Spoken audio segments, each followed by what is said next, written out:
Assalamualaikum warahmatullahi wabarakatuh. Halo, Sobat Malam. Selamat datang kembali di Jalan Cerita Serem, tempat di mana suara-suara dari sisi lain disampaikan lewat cerita. Cerita ini datang dari tempat yang jadi batas antara hidup dan mati. Rumah sakit. Shift malam selalu sepi, kadang terlalu sepi. Apalagi di lantai 4. Sayap kiri rumah sakit tempat saya bekerja. Lorongnya panjang, lurus, tanpa jendela. Lampu-lampunya kuning pucat, menyala sebagian, selebihnya sering kedap-kedip, seperti mau mati.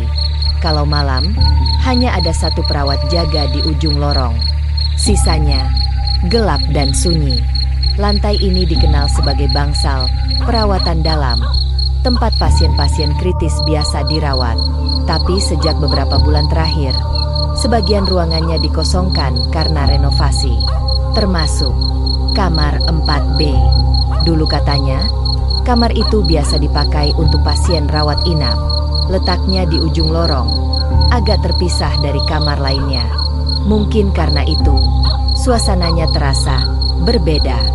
Tidak ada yang pernah secara resmi bilang apa-apa soal kamar itu. Tidak ada pengumuman. Tidak ada catatan khusus di sistem rumah sakit.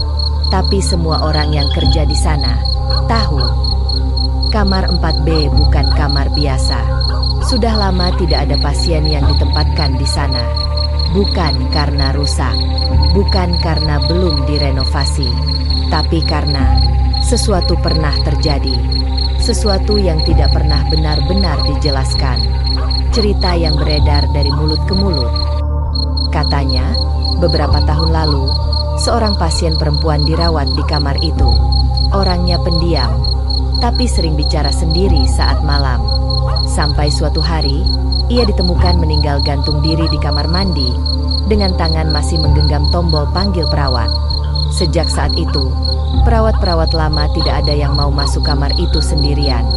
Bahkan beberapa dokter pun memilih menghindar. Kalau ditanya langsung, mereka hanya akan menjawab sambil setengah berbisik. Kalau lewat kamar itu, jangan tengok ke dalam. Karena beberapa perawat pernah lihat ada sosok berdiri diam di balik tirai, atau suara panggilan lirih dari ruangan yang gelap.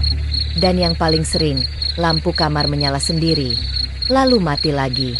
Walaupun kabelnya sudah diputus dari panel utama, tidak ada yang tahu pasti apa yang sebenarnya terjadi di sana. Tapi setiap malam, kamar itu tetap menyimpan bisikan yang membuat bulu kuduk berdiri. Di lorong itu, suara langkah kaki sering terdengar sendiri. Padahal cuma saya yang berjaga. Kadang dari Nurse Station, saya bisa dengar bunyi klik tombol panggilan dari salah satu kamar kosong. Tapi saat dicek, tombol itu tidak menyala. Dan ruangan tetap gelap. Yang paling saya ingat, bau obat, bercampur kelembapan, dan sesekali seperti bau rambut terbakar. Tidak tajam, tapi cukup untuk bikin tengkuk merinding. Dan malam itu, semuanya jadi lebih nyata.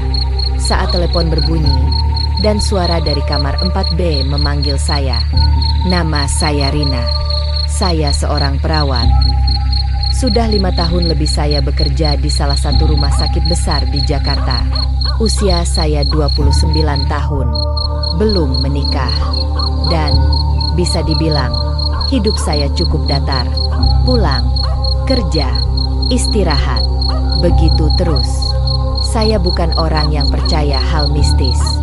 Logika saya dibentuk dari bangku kuliah keperawatan, lalu diasah di dunia nyata. Dunia tempat saya melihat orang meninggal bukan karena kutukan, tapi karena gagal napas, serangan jantung, atau organ vital yang menyerah. Buat saya, yang nyata itu tekanan darah, grafik EKG, dan hasil lab. Dulu, saya bahkan sering dianggap dingin sama teman-teman jaga. Katanya, saya terlalu tenang. Meski ada pasien kritis yang menjerit-jerit, bukan karena saya gak punya rasa, tapi karena saya tahu, kalau saya panik, keadaan malah jadi lebih buruk. Mungkin itu juga yang bikin saya lebih suka shift malam. Malam memberi saya ruang. memberi saya diam. Tak ada keramaian keluarga pasien. Tak ada dokter yang mondar-mandir. Hanya saya, lorong panjang, mesin monitor yang berkedip, dan kadang suara hujan yang turun di luar jendela. Tapi malam juga menyimpan sesuatu yang tidak ada di siang hari. Ketika semua energi di lantai atas tertidur, lantai ini seperti punya napas sendiri. Saya biasa berjaga di lorong C, lantai 4, bangsal pasien dalam. Letaknya agak terpisah. Lorongnya panjang dan dingin. Lampu-lampunya tua dan redup. Beberapa kamar sudah lama tidak digunakan karena renovasi. Tapi bahkan sebelum renovasi pun, beberapa ruangan memang jarang dipakai. Dan salah satunya adalah kamar 4B. Saya pernah mendengar bisik-bisik dari perawat lama, tapi saya tak pernah benar-benar peduli. Bagi saya, selama grafik pasien normal dan tidak ada emergency call, saya anggap semua baik-baik saja. Sampai malam itu, malam ketika saya tahu, tidak semua ruangan kosong itu benar-benar kosong. Dan tidak semua panggilan pasien datang dari manusia. Tepat pukul 2.17 dini hari, telepon di meja perawat berdering. Jam digital di Nurse Station menunjukkan pukul 2.17 dini hari. Tiba-tiba, telepon internal berdering. Saya angkat. Suara di ujung sana lirih. Terdengar lemah. "Suster, kamar 4B, tolong." Saya langsung cek data pasien. Tangan saya otomatis membuka dashboard sistem informasi rumah sakit yang selalu standby di komputer Nurse Station. Layar menyala dengan cahaya kebiruan yang kontras dengan gelapnya sekitar. Jari saya mengetik cepat. Akses bangsal C, lantai 4. Saya arahkan ke daftar kamar. Mata saya langsung mencari kamar 4B. Kosong. Tidak ada nama pasien. Tidak ada catatan medis aktif. Tidak ada entry kunjungan dokter, apalagi grafik tanda vital. Terakhir kali kamar itu diisi 3 bulan lalu. Setelah itu, dinyatakan ditutup sementara karena pemeliharaan. Tapi sejak awal, kami tahu alasan sebenarnya bukan itu. Saya masih sempat cek ulang. Mungkin sistem salah. Mungkin ada pasien baru yang belum dimasukkan datanya. Saya bahkan sempat buka daftar pasien baru hari itu. Tidak ada. Tombol panggilan pasien dari kamar 4B juga tidak terdeteksi aktif di panel kontrol. Tapi saya ingat betul suara dari telepon tadi. "Suster, kamar 4B, tolong." Pelan, lirih, tapi jelas. Saya coba tarik napas panjang. Logika saya bilang itu bisa jadi gangguan kabel atau telepon salah sambung. Tapi hati saya tidak setenang biasanya. Saya masih memandangi layar monitor beberapa detik, berharap ada data masuk, tapi tetap kosong. Lalu saya berdiri. Saya harus lihat sendiri, pikir saya. Karena suara itu tidak hanya terdengar, tapi terasa. Seolah benar-benar ada yang menunggu di ujung lorong itu. Karena rasa penasaran bercampur was-was, saya ambil senter kecil yang selalu tergantung di sisi panel Nurse Station. Senter itu sederhana, gagang hitam, sinarnya putih pucat. Tapi saat malam-malam seperti ini, dia jadi satu-satunya teman yang menerangi langkah saya. Saya melangkah pelan, meninggalkan area Nurse Station. Sepatu karet saya menapak lembut di lantai vinil rumah sakit yang licin dan dingin. Lorong di depan saya gelap. Hanya lampu darurat yang menyala. Itu pun bukan cahaya yang meyakinkan. Hanya bias kuning kehijauan, redup, dan sedikit bergetar. Beberapa lampu bahkan berkedip-kedip, menciptakan bayangan patah-patah di dinding. Lorong ini panjang dan menyempit. Dindingnya putih kusam. Bekas tambalan plester renovasi masih terlihat. Di beberapa tempat, saya bisa mencium aroma bahan kimia dari bekas pengecatan, bercampur bau alkohol dan karbol yang belum sepenuhnya menguap. Suara langkah saya menggema, dan semakin saya melangkah, lorong itu terasa seperti menelan suara.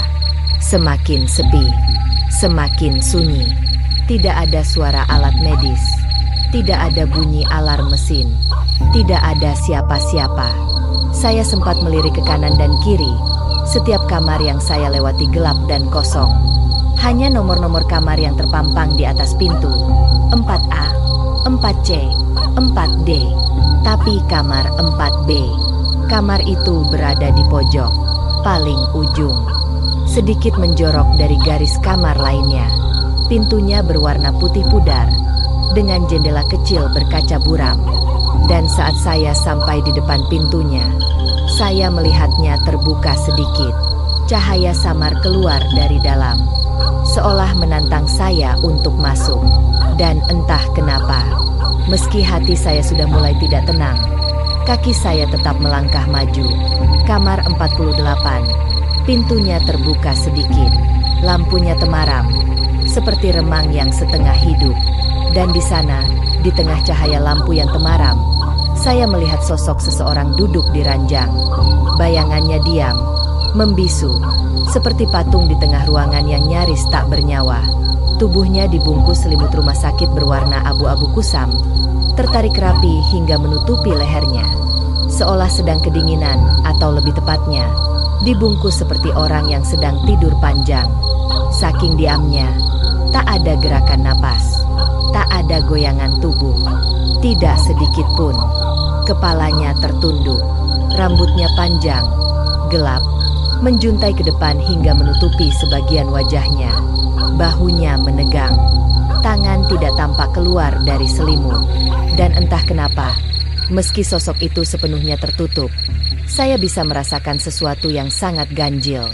Ruangan terasa hampa, tidak ada bunyi, tidak ada suara mesin, bahkan detak jam dinding seperti tak terdengar.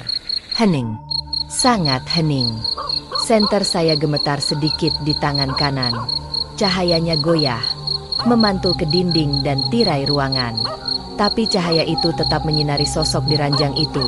Tetap diam, tetap menunduk, seolah tahu saya sudah datang dan sedang menunggu saya untuk mendekat. Jantung saya mulai berdetak lebih cepat, tapi rasa penasaran dan naluri sebagai perawat mengalahkan ketakutan itu. Saya pikir mungkin pasien ini memang butuh bantuan. Mungkin dia masuk mendadak, belum tercatat sistem. Mungkin dia tersesat. Saya melangkah pelan, menahan napas. 1 langkah, 2 langkah, sampai akhirnya saya berdiri di sisi ranjang. "Bu, ibu butuh bantuan?" Saya bertanya pelan, hampir berbisik. Tidak ada jawaban, tidak ada reaksi, tidak ada gerakan sedikit pun. Dan ketika saya mendekatkan tangan saya, hendak menyentuh bahunya, suhu ruangan mendadak jatuh drastis. Udara yang tadinya hangat berubah jadi dingin menusuk. Nafas saya membentuk uap tipis. Dan lampu kamar tiba-tiba padam. Saya menjerit kecil, suara tercekat di tenggorokan. Tubuh saya tersentak, dan dengan refleks saya mundur beberapa langkah hingga hampir menabrak standing 4 di samping pintu. Senter saya hampir terjatuh. Jantung saya berdetak tidak karuan. Kepala saya ringan seperti melayang. Dan entah bagaimana, kaki saya akhirnya bergerak. Saya berbalik dan lari keluar dari kamar 4B. Langkah saya tergesa-gesa menyusuri lorong yang kini terasa lebih panjang, lebih gelap, dan lebih dingin daripada sebelumnya. Setiap suara langkah terdengar memantul, seolah ada yang mengikuti dari belakang. Tapi saya tidak berani menoleh, tidak berani berhenti. Begitu sampai di Nurse Station, saya langsung menahan napas sambil menahan rasa mual yang muncul tiba-tiba. Tangan saya gemetar saat saya meletakkan senter di meja. Di sana, duduklah Bu Retno, perawat senior yang sudah lebih dari 15 tahun bekerja di rumah sakit itu. Seperti biasa, dia duduk dengan tenang, membaca berkas pasien sambil sesekali menulis sesuatu di clipboardnya. Yang membuat saya makin merinding adalah reaksinya. Dia tidak terlihat terkejut sama sekali melihat wajah saya yang pucat dan nafas saya yang tersengal. Dia hanya menatap saya sebentar, dengan ekspresi yang tenang, tapi dalam. Seolah dia sudah tahu, seolah dia sedang menunggu saya datang. Lalu dengan suara datar, pelan tapi jelas, dia bertanya, "Kamu ke 4B, ya?" Saya tidak menjawab, hanya bisa mengangguk pelan. Bibir saya kaku, masih membayangkan sosok yang duduk di ranjang tadi. Masih merasa hawa dingin itu belum sepenuhnya hilang dari kulit saya. Bu Retno menghela napas panjang. Wajahnya tidak berubah, tapi tatapannya sedikit melembut. Lalu dia mulai bercerita. Dia menarik napas panjang dan berkata pelan, "Jangan pernah masuk ke sana sendirian. Pasien terakhir yang dirawat di 4B bunuh diri. Dia ditemukan tergantung. Tangan kirinya masih menggenggam tombol panggil perawat. Semenjak itu, tombol itu suka menyala sendiri. Kadang jam 2, kadang pas kita lagi gak jaga. Dan suara yang kamu dengar tadi, itu bukan yang pertama." Outro musik makin pelan. Atmosfer mencekam. Sejak malam itu, saya tidak pernah berani lewat lorong itu sendirian. Bahkan jika hanya untuk ambil berkas atau cek kamar di ujung, saya selalu tunggu sampai ada perawat lain yang bisa saya ajak bareng. Bukan karena saya penakut, tapi karena ada sesuatu di lorong itu yang tidak bisa dijelaskan dan tidak bisa diabaikan. Kamar 4B sendiri sejak kejadian malam itu tetap dibiarkan kosong. Secara resmi, statusnya non-aktif sementara untuk renovasi. Tapi semua orang tahu, tidak ada yang benar-benar berani menyentuhnya. Pintu kamar itu tetap tertutup rapat. Tirai dalam kamar tidak pernah dibuka. Dan sistem listrik di dalamnya, katanya sudah diputus. Tapi beberapa malam, kami masih lihat cahaya samar dari balik kaca pintunya. Beberapa perawat baru sempat bertanya, kenapa kamar itu gak pernah dipakai. Kami hanya saling pandang, lalu menjawab singkat, ada alasannya. Tapi yang membuat saya benar-benar tidak bisa melupakan adalah kejadian-kejadian kecil yang terus terjadi setelah malam itu. Kadang, telepon di Nurse Station berdering tanpa sebab, dan saat diangkat, tidak ada suara di ujung sana. Kadang, ada suara tombol panggil pasien yang menyala dari sistem. Dan saat kami cek, sumbernya dari kamar 4B. Padahal sistem itu sudah dimatikan. Dan yang paling membuat bulu kuduk berdiri adalah rasa yang muncul tiap kali saya lewat lorong itu. Rasa seperti ada yang memperhatikan, mengikuti, menunggu. Bukan dengan niat jahat, tapi seperti seseorang yang tidak ingin sendiri. Kamar itu seperti memanggil, tidak keras, tidak maksa, tapi konsisten. Setiap malam, di jam-jam paling sepi, saya sering bertanya dalam hati, apa yang sebenarnya dia inginkan? Teman, perhatian, atau seseorang yang bisa menggantikan tempatnya? Terima kasih sudah mendengarkan cerita ini, Sobat Malam. Kalau kamu pernah ngalamin kejadian di rumah sakit yang gak bisa dijelaskan, coba tulis di kolom komentar. Siapa tahu, cerita kamu bisa jadi episode berikutnya. Sampai jumpa di cerita menyeramkan lainnya.